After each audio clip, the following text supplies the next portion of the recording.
I always tell people is if you spend too much time planning, thinking, or scheming about your idea, you're never going to do it. What's up? This is Rebel Radio. What up? What up? This is DJ Newmark. This is Peanut Butter Wolf. It's your boy. It's okay. Keep checking out Rebel Radio. Rebel Radio. This is Rebel Radio. We're in the place right here. Rebel Radio is going down. Would you say Rebel Radio? Oh, wait. Let's do it again. Rebel Radio. What's up, Rebels? Welcome back to Rebel Radio, the weekly show where I bring you the rebels who are shaping our culture. I'm your host, Josh Levine. Today, I'm sitting with Nick Cianfaglione, the founder of Republik, which he describes as a record label online. It's really a full suite of services to allow artists to really take control of their own careers from start to finish, from actually making music to releasing it, to marketing it, to growing their fan base and all of that. I love this dude's energy, his vision. He's got a really strong DIY spirit. That's a huge understatement. And we get into some great stories about starting businesses and figuring shit out as we go. And a lot of stuff that we talk about on this show. Nick's bringing it all together. So let's get into it right now.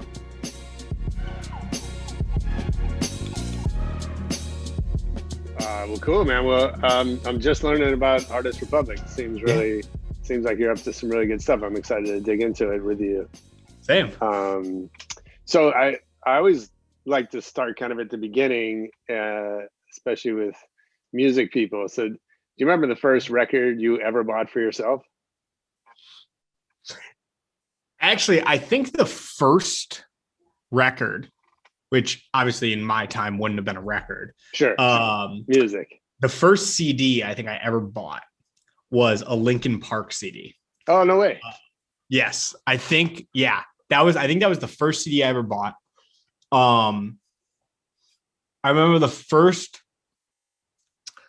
record though that I ever got, the actual record, was These Things Happen by G-Eazy. I got the whole album on record. Okay. It's my favorite album of all time. Nice. Definitely like his old stuff more, but yeah, no, that's my favorite album of all time. And which actually came out today, I think. What is it? 2021, 8 years ago now. Yeah. Oh, is that right? Yeah. To the day. Right on. Nice. Yeah. Well, I don't know too much about G-Eazy, but I'm Linkin Park guys are surprising. Maybe not surprising, but the impact they had. Oh yeah, on music, like those first couple of records in particular were so massive, and the Jay-Z thing, and they, it's cool to see that how their legacy has just continued and grown over time. Yeah. No, I still listen to them on a daily basis. They're my Is that right? They're in my work playlist. Wow, I forget which. It definitely. I gotta figure out which album I bought. That's so funny. Yeah, I'll find it. It was definitely one of the early ones. It was definitely Minutes to Midnight. Oh yeah, nice. Yes, that was definitely the first album I bought by them. But my two favorite albums now by them would be Hybrid Theory, and I'm probably will butcher this, but Meteora. No, that's right. Those are my two favorites now that I gotta look back on it. But at the time, I was when I bought Minutes to Midnight, I was 9 years old. Sure. Yeah, I mean, it's definitely, I think those early experiences, they shape us, right? And we have, it's funny, and I want to talk about your business, but I think the relationship we have to music, I think, it changes throughout our lives. Yeah. And then it also changes, as technology and culture moves on. Yeah. No, I agree. I agree with that. And I think, I'm definitely obviously owning a music company. I'm very genre agnostic. Sure. But I think my probably favorite thing in music experience that I'm watching right now is kind of going back to like what you said about Linkin Park with the Jay-Z mashup is I'm a huge EDM nut. When I started in concerts, I was every concert I did was EDM. And right? Yeah. And so now with the crossover of EDM and like metal punk, it's such igniting a child in me. Cause I'm like, everyone went through their, quote unquote emo phase. in my generation in like, 2007 to 2012. And now I'm like back on it. I'm like, oh my God, this is sick. What was it? Elenium was one of my favorite EDM artists. And he came out with I Prevail. And I'm like, this is sick. Sure. So yeah, no, that music experience, man, I love it. Yeah, absolutely. So if I understand correctly, so you started a clothing business out of college. Was that your first like entrepreneurial venture? No, so the clothing business was a fun one. I ran that my junior year to senior year in high school. Wow. Okay. Yeah, I started entrepreneurship young. I hosted my first concert at 14 and a half in freshman year in high school. What was the show? So full backstory. So when I was in 8th grade, summer of my 8th grade year, I actually lost my dad to cancer. And so I got deeply involved in Relay for Life. And I'll never forget my freshman year, we were losing to this other team. And I sat down with my buddies. And I was like, hey, we can't just do a bake sale. We can't just like go out there and knock on people's doors. We need to really make some money. And so I texted her. I said, hey, there's this old music venue in our town. Let's rent it out and let's throw a party. And that was when I learned my first lesson in business, which timing is everything. As I had it the same night as I had prom, 10 of my friends showed up. And so I went back to school. Everyone knew about it. Went back to school on Monday, extremely embarrassed, laughing stock of the school through a failed party. And I was like, I'm going to show all these kids. So I came back the next year. I bought 100 pounds of neon paint powder and hosted the largest paint party that anyone's ever seen. I sold it out in about a week. Got banned from the music venue for life. And I remember sitting there at like the end of the concert. Imagine what that must have looked like. It was gnarly. But I remember sitting there at the end of the night. We made about 10 grand to donate. And I was like, this is what I'm doing. And that's what I did the rest of my high school. I hosted about 80 concerts by the time I graduated. Wow. I had the clothing company on the side. And really that was where I learned a lot of my entrepreneurship. Concerts really taught me how to manage a team, how to promote, how to sell tickets, how to run margins. Concerts have zero margins. Sure. Taught me how to save money. On the East Coast, we have this thing called snow. And I didn't really realize that when I first started hosting concerts. I was spending money because I was doing concerts every 2 weeks. I was spending money. I was like, oh, this is great. Then I had my first concert get snowed out. And I'm like, oh no. Then I had the next one and then the next one and the next one. And I went 2 months without any concerts. And I'm like, I'm broke. I was like, I had $2 in my bank account. I was like, I can't ask my mom for money because she wants me to get a real job. And, I learned all that stuff. And I launched a clothing company with some of my buddies for fun on the side. We actually had to shut that down because we got a lawsuit. So, I got my first cease and desist at 17 and my first lawsuit at 18. Nice. It was get that out of the way. Yeah. Get it out of the way, call it a day, move on. I learned a lot from those. And then, I was lucky enough to go to school up at Bryant University in Rhode Island. And there I dived in, I launched a marketing company for music artists. And I grew that quickly in like 9 months. And, it kind of culminated with my experiences from the clothing company, from, doing concerts and the marketing. I was like, the music industry is really screwed up. And I sat down with my buddies. I said, I don't know how to fix it because for the hundreds of millions of independent artists across the world, if I create a management firm to help these artists get the resources they need, I'm just adding to the problem. Sure. And he looked at me, he said, Nick, build a software. And I was like, yeah, no, you're right. And that was kind of the genesis story of, kind of my entrepreneurship career, but also Artist Public. It came out of that idea of there's so many artists that just need resources. And the most inefficient part of the music industry is the humans. As sad as it is to say, in some parts for the masses, it's inefficient. It works for the Post Malones of the world that need it. Right. But, for the hobbyists that don't, they need something to give them that kickstart. Yeah. So when you say, start a management company adds to the problem, define the problem. Yeah. So the problem that I see is that you have 100 million plus independent artists across the world, from the United States to Nigeria to India to Ghana, everywhere in the world, there are independent artists, and music every single day is becoming easier to enter and create music. As products get cheaper, as simple devices enable you to create music easier, all that stuff. But what has never changed is the resources to actually get your music out there. You can't independently distribute to Spotify. You can't just call up Spotify and say, I want to get my music out there.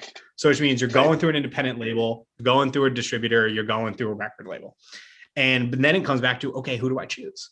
And, all these different problems come in, and a lot of artists at the small scale that are, a small time person, they're working a day job at McDonald's, they're trying to do this on the side. They don't have the time to know to scroll through 8,000 websites on Google, and they only have about $200 a month to spend. And so they get trapped in this cycle of, I don't know what to do. I don't have a lot of money, but I'm talented, but I want to get out there, but I don't know what to do, because the music industry is designed for an artist to meet, me and you. And we say, hey, I like you. Let me go introduce you to my buddy who owns a record label, or let me go introduce you to my buddies, a part of Linkin Park, and we'll help you. That's how the music industry is designed. What I realized though, is those small artists, they can't get us to talk to them because they don't have enough money to pay us to give us their full attention to get the value we would deliver. And they're not big enough for us to sign royalty checks.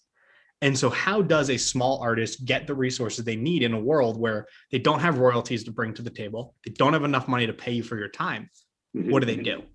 And that's when I realized, I said, the model of a record label works, having everything in one place.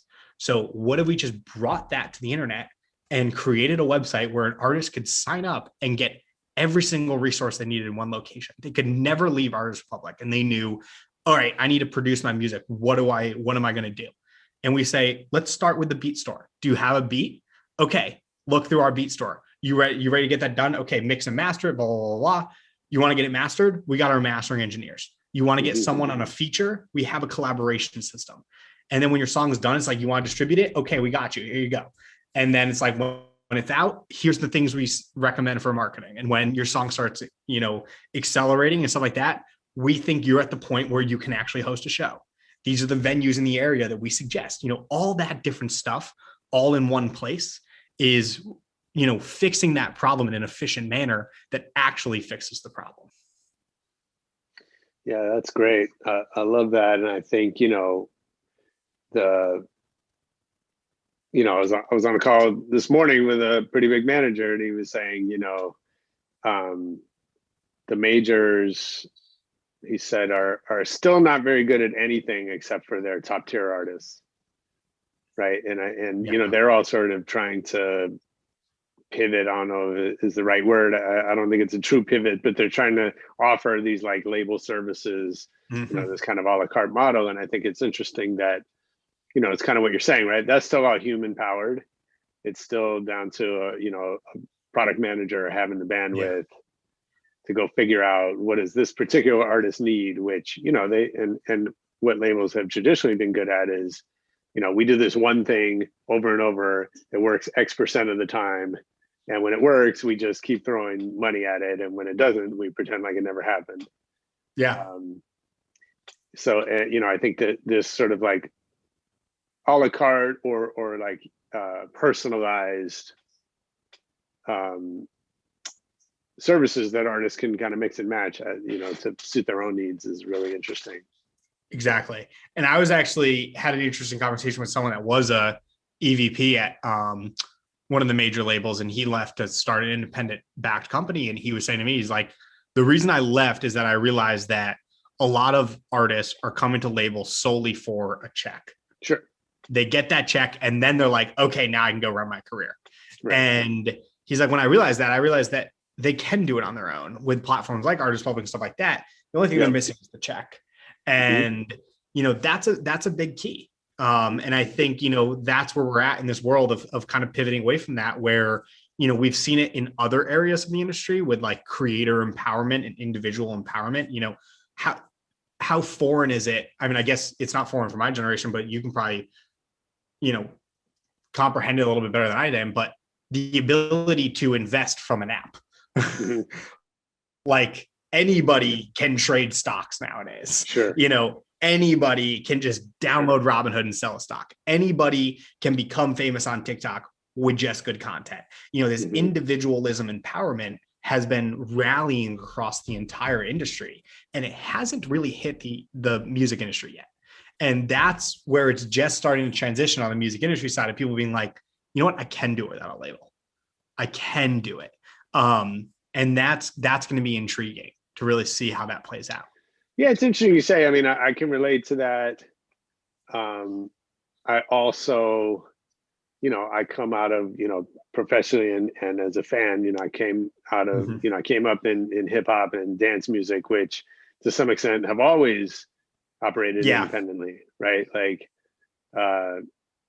NWA got laughed out of every record label before they, Easy started his own thing and, changed history, right? And there's stories over and over of that. And so I think it's, I guess my point is like the seeds of that have always been there, right? Yeah. And that independent spirit has always been what's driven music forward.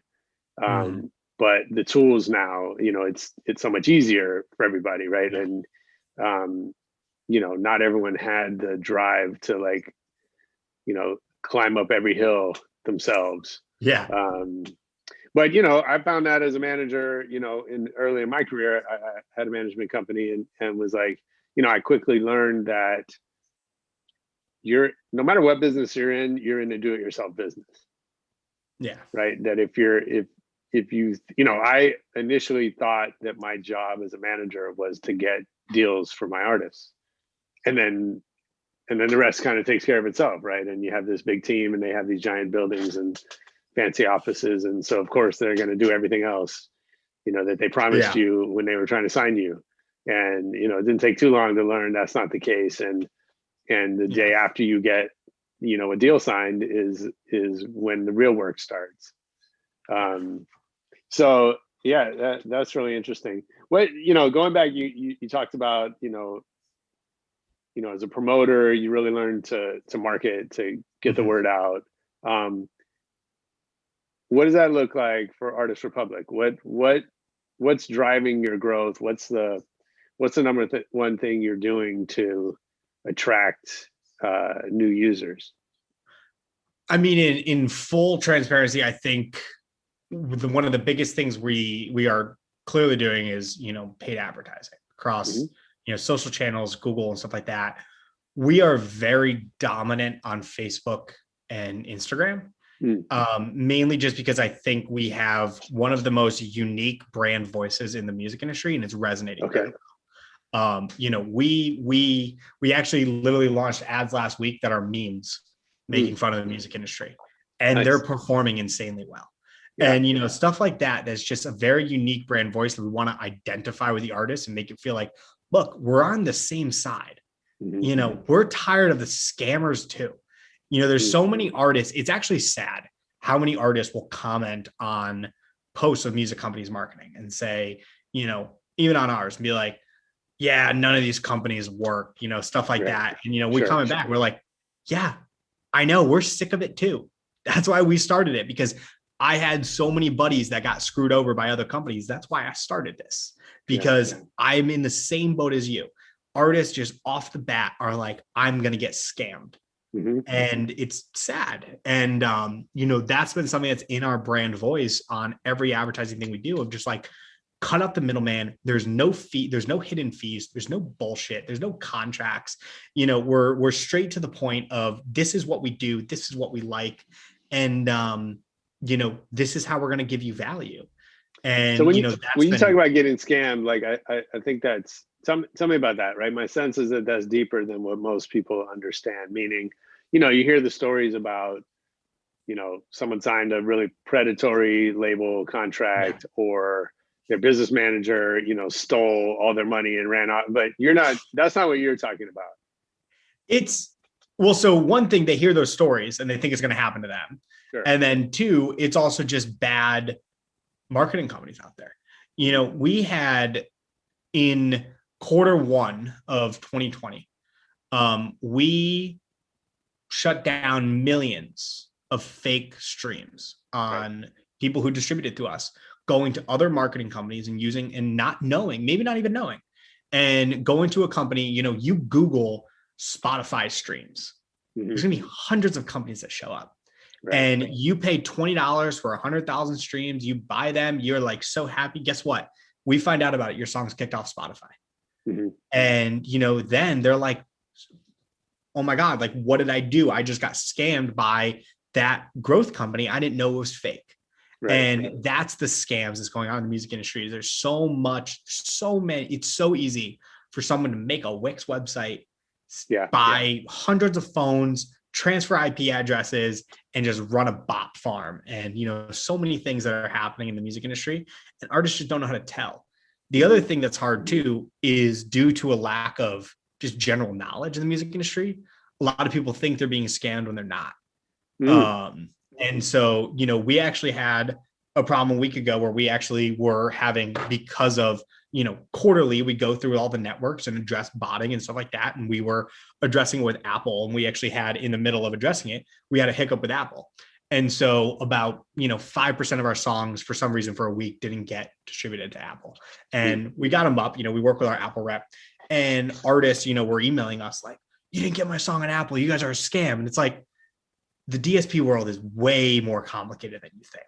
Sure. It's not just, stuff like that. Or even we released our streaming reports for everyone to get royalties last week. And someone was like, I had 100 streams on my song and you guys only are, paying me for 5. And it's like, well, yeah, because the other 95 weren't legit. Right. Sorry, the streaming network shut down those other 95, whether that was you streaming it on repeat, doesn't count. And, stuff like that. And so I think there's kind of the 3 kind of scams: the story scams, the actual scams, and the lack of understanding. And artists just automatically then pivot to the first 2 and be like, this is a scam. And I think that's kind of the scamminess of the music industry. Sure. So you offer a pretty broad set of services. Yeah. Tell me about, well, first of all, is there one thing that people use more than anything else? Is there like one thing that's driving all that, or? No, we're pretty split. We really promote to people that it is a 360 platform. People come to us for that 360-ness.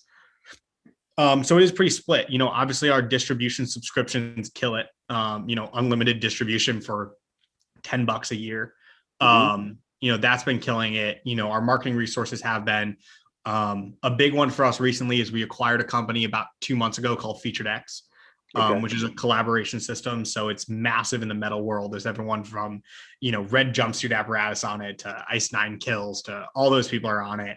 And that's a big collaboration system where you can basically pay, the singer of Ice Nine Kills to be on your next record. That system's been killing it.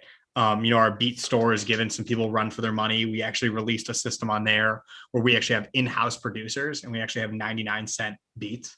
So if you're just starting out and just want to license a beat, it's 99 cents up to 500,000 streams on that beat. So, for people that just starting out, it's like, these are high quality produced beats. We pay the producers in-house, and we just want to help you get that start. So there's definitely a broad range of things. Nice. Is it, typically, we think of the music business as a hit business, right? And, you launch a company, you're waiting for one of your artists to break or something like that. And then the floodgates open. Is that the same with you guys? Is it like, you're placing, you're not really placing bets on individual artists, right? But is that the same thing of like, if one of our artist really breaks out, that's going to like change economics for us? Sort of, not really. Our goal is to deliver value, not just, live off of an artist succeeding through us. And I'd rather deliver value for $10 a month to 100 million artists across the world and give them the start than, have all my bets on one artist succeeding. Because, from that, we're creating what I call a massive change in the music industry through empowering what I call the music middle class. Though the music middle class never really existed before, really 2006, 2007 with the rise of music tech. Those are guys that, make $1,200 to $5,000 a month off of their music career. They don't have a job, and that's just what they do full time. And that's the future of music is, I got a lot of buddies in the music middle class and they are perfectly happy. They're probably not ever going to be famous. They're not going to make it big, but you know what? They do 500,000 monthly streams. They live comfortably. They go on tour and they do what they love every day. And platforms like us then empower them to continue to do that. So, I mean, don't get me wrong. It's great when we have the hits. We've had a couple of people that have blown up through the platform, gotten signed, and, it's been great. But we also don't want to claim any responsibility for that. That's your career. Your content did it. We were just a catalyst to help you get there. And so I think that other unique view that we have is definitely, empowering for a lot of artists. So you talked about the idea of automating parts of an artist's career, right? Which obviously for the scale you're talking about, you can't service 100,000, of anything by hand, right? Yeah. So what does that look like? What's been easy to automate? What are the parts that are still really, difficult or that are you're not going to be able to automate? Well, so I can't say too much on it because we're still in, the early phases of automation. Because basically the reason a lot of music tech companies haven't been able to automate is the music tech world is in an interesting spot in the music industry in general, where there's no record book. There is no central database. And so, you can automate bank accounts or like QuickBooks, for example, because you have a bank record. But the problem with automating a music artist is there's no bank record yet. And so basically what we're in the phase of right now is building those records and getting mass amounts of artists on and awesome partnerships with other major companies and building that record book. Then once we build it, we're adding the automation on top of it. And that's going to be the big key is, across the board, we want to help artists easily automate their career from, one of the first ones we'll be rolling out is when you distribute through us within the next, 6 months, you can choose your budget and you'll have an automated marketing system based on how much you want to spend and what size of an artist you're at. So we know, you're not that big or you're massive. So we can actually, kind of contribute of like, is it more about getting, listeners on it immediately? Is it more about growing a steady fan base, and building that marketing through AI? So when artist releases a song and they're like, I want to spend $400 on marketing, they put $400, our system just runs. And, all that stuff across the board is where we want to get to, because at the end of the day, an artist signs a manager because they don't want to do that stuff. And so we want to make sure that we can be their digital manager. Well, shit, now I lost the question. Hold on, it'll come back to me. Oh, you're talking about the record book, right? So there's a lot of companies kind of betting that, the blockchain is going to serve as that record book, right? Or the foundation of it. What's your take on that, right? Like I take it you're not a blockchain business. How is that? Yeah. How are you looking at that sort of like record keeping, especially in an environment where I know some of the data is pretty obscured? So, I mean, I'm not against blockchain. I think it can be worked very well. The only thing that I don't like about blockchain is it's slow, it's heavy, it's complicated as all hell to integrate.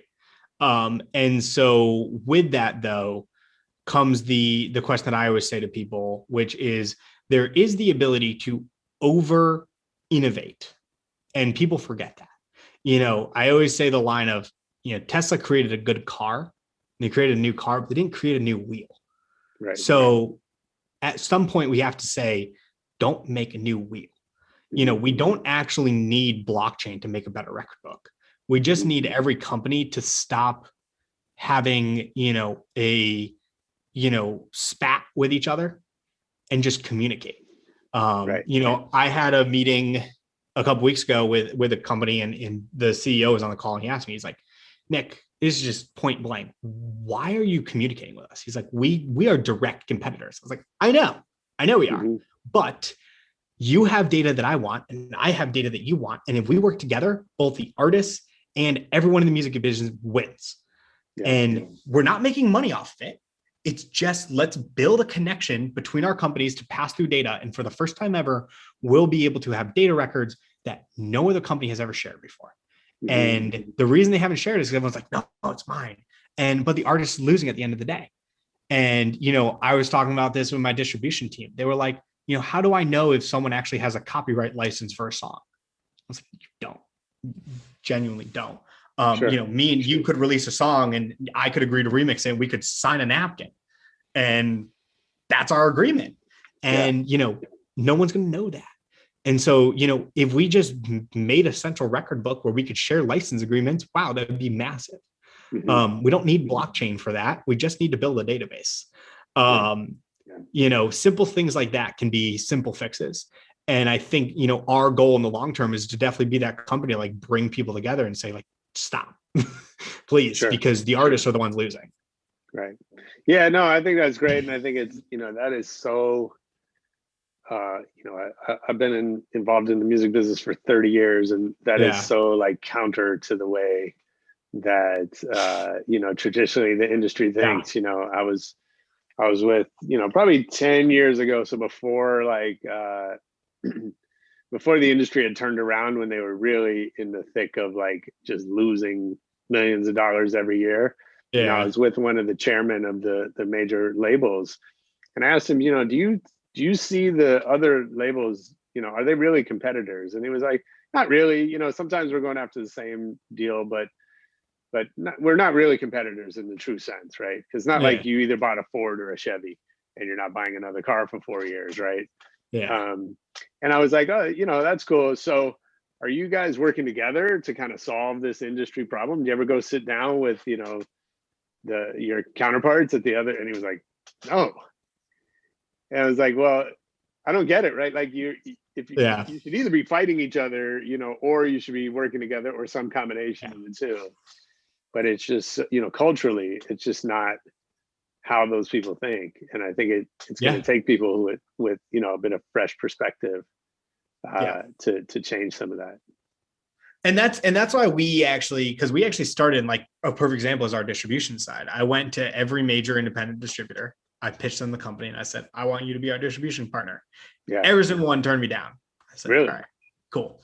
And so I went off and I built my own independent distribution label. And now, we're going back to all of them and saying, who wants to work together? And now they want to talk, because I actually became so competitive with them. They're like, okay, I'll talk to this kid. Sure. Once they start, that's been our plan from the start. Yeah. Right. That's been our plan from the start. We'll make enough noise and then we'll bring everyone together, because I always start that out with everybody I talk to. I'm not here to compete. We're going to be the centralized resource of every single company. And if you want to play, come play. And if you don't, that's fine. But we're going to all be playing over here on a massive field with hundreds of millions of artists and, really making a change. So talk to me about that community. Tell me about how how do you engage with the community of artists? How are you getting feedback? How do you incorporate your feedback into, what you're building? Yeah. So, I mean, we're very active with feedback between, and also just engagements. We have, I would say in the most modest way, I think we have one of the best content strategies of music tech companies right now. Between, we have our own podcast that we bring every week. We just bring artists on, whether they're on Featured X, when they're on Artist Public, whatever, we just bring artists on and we just talk about the artist experience so other artists can learn from it.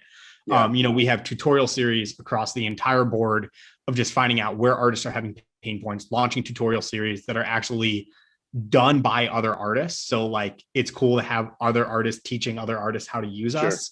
Everything from, at the end of every transaction, we have a thumbs up and a thumbs down. If you liked it, you can leave us a review. If not, please give us a comment. You can detail out specific parts that didn't work. We're consistently, building all of that. And I learned that really through the concerts, through the apparel company, and through my marketing company. If you just deliver the most value and you create kind of this cult following, nothing you can do will make them leave. No matter if you raise your price $1, whatever, they're going to stick with you because there's so much value there. And that's just, a big piece of us. And it's only going to get as stronger as we grow, is, making sure that every single artist is heard from, whether they're DMing us, messaging us, emailing us, they can text us, we just got phones installed in the office, they can call us, all of that stuff of just like, we're here to actually like be humans. Do you think it's something you've changed or added to the business based on feedback from the community?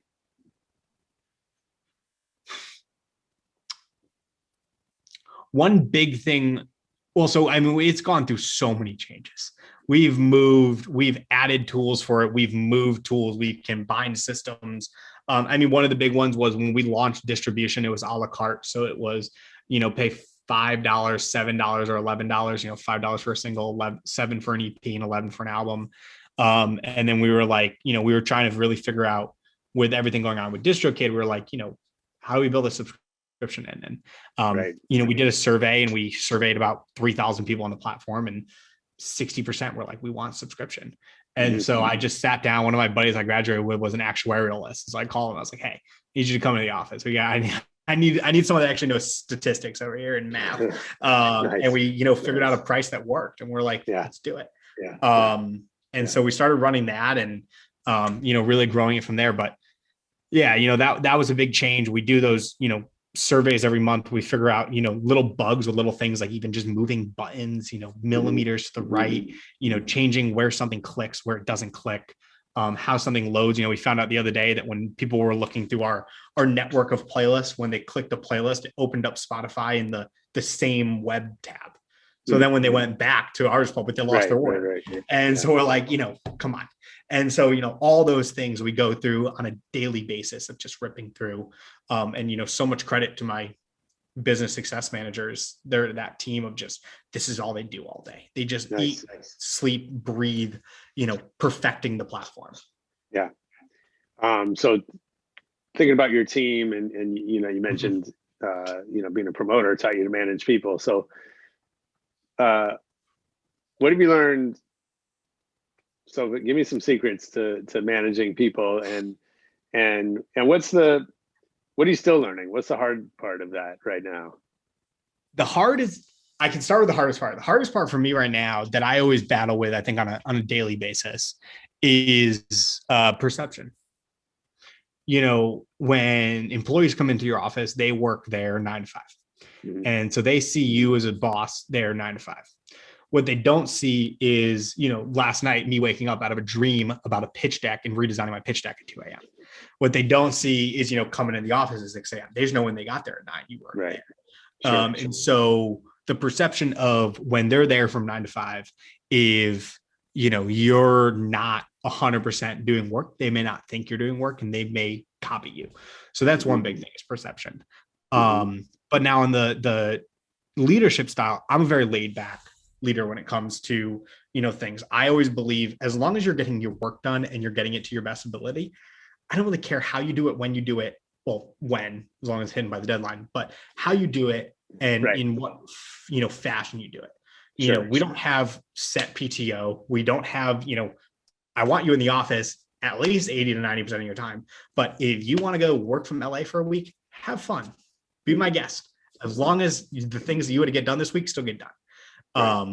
Like 2 weeks ago, I took a couple of my interns. I was like, let's go to Walmart. We went and bought Nerf guns and basketball hoops, be a little bit of a tech company, but do it on a Friday, the work's still getting done. The work was done, let's go have fun, and also building an environment that is open to criticism. I think all my employees know that like they can tell me when I'm being stupid and I enforce that in them. It's like, I think a lot of companies fail when employees feel like they can't talk to their boss or that it's their boss or their boss is right.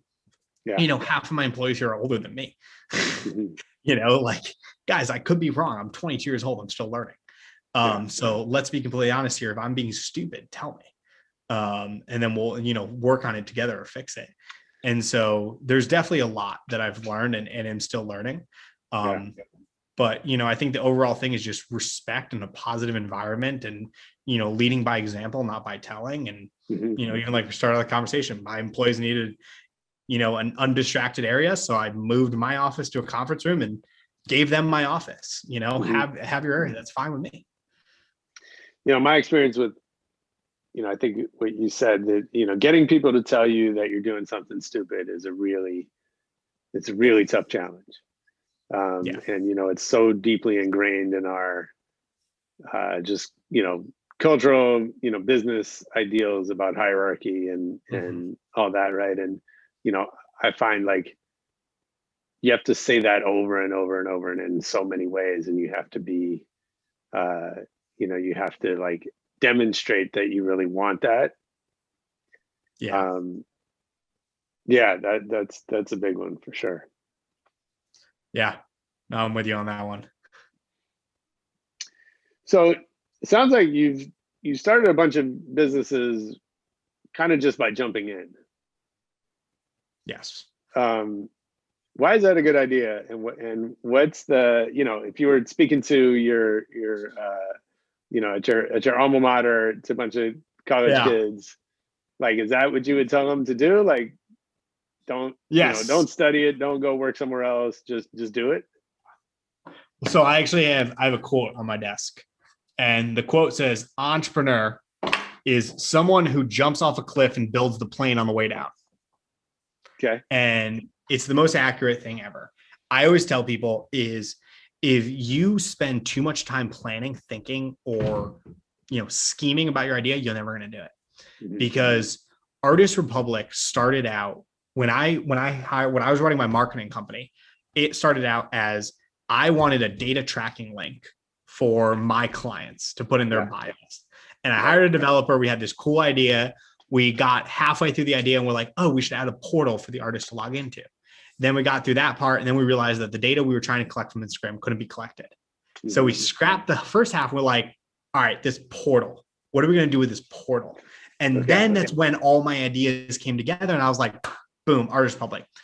But that came from just diving in. Yeah. I didn't plan Artist Republic. I just started and the ball started rolling. And that's been the same thing through the whole entire company. I didn't have the idea for distribution subscriptions. I was just running through it and I was like, you know what, we should do this. And I never really understood my own company. And I think a lot of people don't until you really get to live it for, a good 15 months, 18 months. Like I was talking to my VP of engineering, who's been with me from the start. I was taking out to dinner like a month ago and we were talking about the company. And I was like, yeah, Artist Public is really just a record label online. He goes, Nick, hold on. I've known you for 12 months. And that's the first sentence you've ever said that actually makes sense to me. He goes, Artist Republic is a record label online. You just described your company in 3 words. And I was like, yeah, you're right. I never thought about that. I never thought about it as a record label online. Mm. And, so yeah, my best advice for people is just do it. Now, on the other side of that, if you're in college, definitely do it, because there will be no point in your life where you will have more freedom and less responsibilities than in college. You have, at the end of the day, if you invest all your savings, you have $10,000 in savings, you invest it all into your company and you lose it all, cool, you don't have beer money. Mm-hmm. But guess what? You still have a cafe that you get to go to that's paid for your tuition and your student loans. You still have a place to sleep from your student loans, and you have college. And during the summers, you're staying at your parents' house. And most colleges even let you stay on sometimes too. So at the end of the day, if you're in college and you want to start something, start it there. Because as soon as you get out, you have rent due, you have car payments, you have electricity, you have jobs, you have food to pay for, you have all that stuff. You have $3,000 a month in expenses that you need money for. In college, you have $20 a week for beer. So, how much do you think about? I mean, it's a good point, right? There's things. I'm always a big fan of creating low stakes environment, either for myself or my staff, right? Is how do we? It's one thing to say like, let's take chances, let's break stuff, let's whatever. But when the stakes are high, if you're right, then that's so much harder. And so, similar for you as you're, when you're 100 people and you have payroll to meet and you have investors to satisfy and you have all that, right? Some of those, becomes harder to just jump off the cliff and figure it out as you go. I wonder how much you've thought about like how to make that sustainable. Well, so the other half of that is I love high risk. I love putting myself in uncomfortable positions and not giving myself a plan B. because that's how I work. That's how I work better. You know, we're going into our funding round right now, and I've been up 18 hours a day dealing with investors because there is no option here. You know, and at the end of the day, we either close a Series A or we close the doors. There is no option. There is no backup plan for Nick. There is nothing. You know, I'm not starting another company. This is what we're doing. And I feel like there is something to be said about putting yourself in that high stakes, uncomfortable position where you're like, I can't fail. At the end of the month, I have to pay rent. At the end of the week, I have to, you know, pay for my car. So you know what? I have to work that extra 15 hours to get it done. And I think that's when you push yourself to that level of success that is needed to, you know, make it happen. You know, there's been so many times where through the course of this company, especially where, you know, high stakes have definitely, they take a toll on you. And, you know, it's definitely taken a toll on me at some points, but I sit there and think, I'm like, this is the point where all my competitors would have quit, which is why they're not here. So if I just get past this point, then we're good. Then I can get to the next point. And if you just put yourself in that high stakes position, you have that mindset, you're like, okay, you know what? I can do this because this is the point that everyone else would have quit. So if I say yes to this, I'm good. I made it one more step. No, I love that. I think, you know, there's definitely something to be said for just not being willing to die. And it reminds me of, there's a book I read, I Want My MTV, and it's the story of MTV's history and what's, you know, what's notable about it is how many times they were like hours or minutes away from just being out of business. And, you know, and they built this thing that, you know, changed the world forever. So that's great. That's great. Well, let me get to a quick lightning round before I let you get back to your so what's your favorite city to travel to? Favorite city I've been in so far is Tampa, Florida. Oh, cool. My wife grew up in Tampa. I've never been there, but I know that there's a lot of partying going on there. It was definitely a daydream. Definitely my best weekend in college. Nice. Who's your favorite DJ? Probably just throughout the course of history, I think my favorite DJ has got to be Dylan Francis, especially because we also share a birthday. So I gotta give him. Right on. His I forget what they were calling it, but his thing he was doing during the pandemic, his live stream thing was so much fun. So good. It's great. I just gotta get Artist Public big enough that, you know, me and he'll actually know that we share birthdays. Nice. Right on, that's a good goal. What's the last great book you read or listened to? Yes, it was a book called Excellence Wins. It was by the guy that started the Ritz Carlton. Cool. Yeah, and it's just an entire book. You know, I think 200, 300 pages of just about his whole life and how he built an entire business and other people's businesses on just excellence. If you just provide excellence in this, and this, it always wins. Yeah, amazing. I love that. What movie have you seen the most in your life? The Dark Knight. Oh, cool. Nice. I worked on that movie. I did a marketing campaign for that movie. It was a lot of fun. All right. Well, we're best friends now, so that's so cool. Who's somebody you haven't met who you've learned a lot from? Ooh, I haven't really met him. I've talked with him, so I'm gonna submit the answer. I'm gonna go Gary Vaynerchuk. In my early entrepreneur career, I've definitely followed him a lot. It was cool to meet him, but I definitely followed him a lot. As you know, gave me that initial inspiration to just stand out and do it. For sure. I've met Gary a few times, and I wouldn't say I know him, but but you know, he said something that I think about every day, which is, you know, he was talking about the love affair that our America's having or the world's having with entrepreneurs, and he's like, you know, an entrepreneur is someone who gets up every morning and gets punched in the face for a living. I think some days I can definitely relate to that. Yeah, I can agree with that one. Last question: if I worked for you, what's something I would hear you say over and over? What are you even doing? Okay. I rack my employees all the time. I always tease them every time I walk in my office. What are you even doing? Nice. What are you doing? Just consistent, stay on their toes. I'm looking around right now. I know one of them's working over here and watching soccer. Another one's working from the couch. I'll walk out after this. What are you guys doing? That's cool. So just keep the mood light. Seems like a fun environment. Yeah. Love it. Awesome, man. Well, dude, I appreciate this conversation. I'm excited to see where you guys take it next. It seems like you guys are going to make some big changes in a lot of people's lives, which is really cool. Thank you. Yeah, we'll definitely be following along, see what happens next. Thank you. Yeah, right 100%. Thank you so much, man. I can't thank you enough for having me on. That was Nick Cianfaglione on Rebel Radio. I hope you enjoyed it. I know I did. If you're an artist or know an artist, have them check out artistrepublic.com and let us know what you thought. Hit me up on Twitter, Facebook, or anywhere you like. It's at Rebel Radio Net. We have videos from more and more of our episodes showing up on our YouTube channel. And most importantly, come back next week for more Rebel Radio. Peace.